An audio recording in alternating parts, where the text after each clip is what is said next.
درنو لیدونکو خدای دې وکړي جوړ روغ اوسئ. نن د یو بلې کوچنکۍ ویډیو سره زه دلته ستاسې سره یم چې غواړم چې تاسې ته ووایم یا در وښیم چې څه رقم د خپل د کور ګیس چې تاسې ډوډۍ پر پخوئ پر هغه ګیس باندې پر هغه اور باندې تاسې باید څنګه ولګوئ. دلته دوه شیانه دي.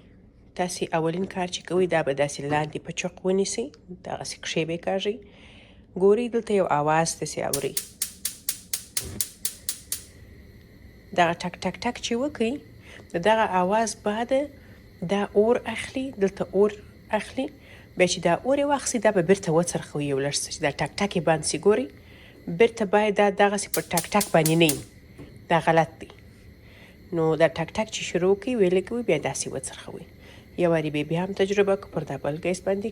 ګورئ دا به کښې کاږئ وبې څرخوئ، چې وڅرخېدی ټک ټک چې خلاص شو دا به وڅرخوئ پر دغه ځای به کړئ.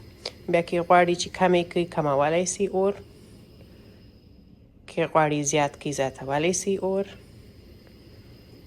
خو منتها په دغه رقم لګېږي. دفتن چې غواړئ دا ولګوئ دفتن داسې مه کوئ. ګورئ دا نه لګېږي، ومو لیدل دا نه لګېږي. نو اول به یې څنګه کوئ وبې څرخوئ، پرېږدئ چې دا ټک ټک وکړي، و چې لګېدی بیا یې وڅرخوئ.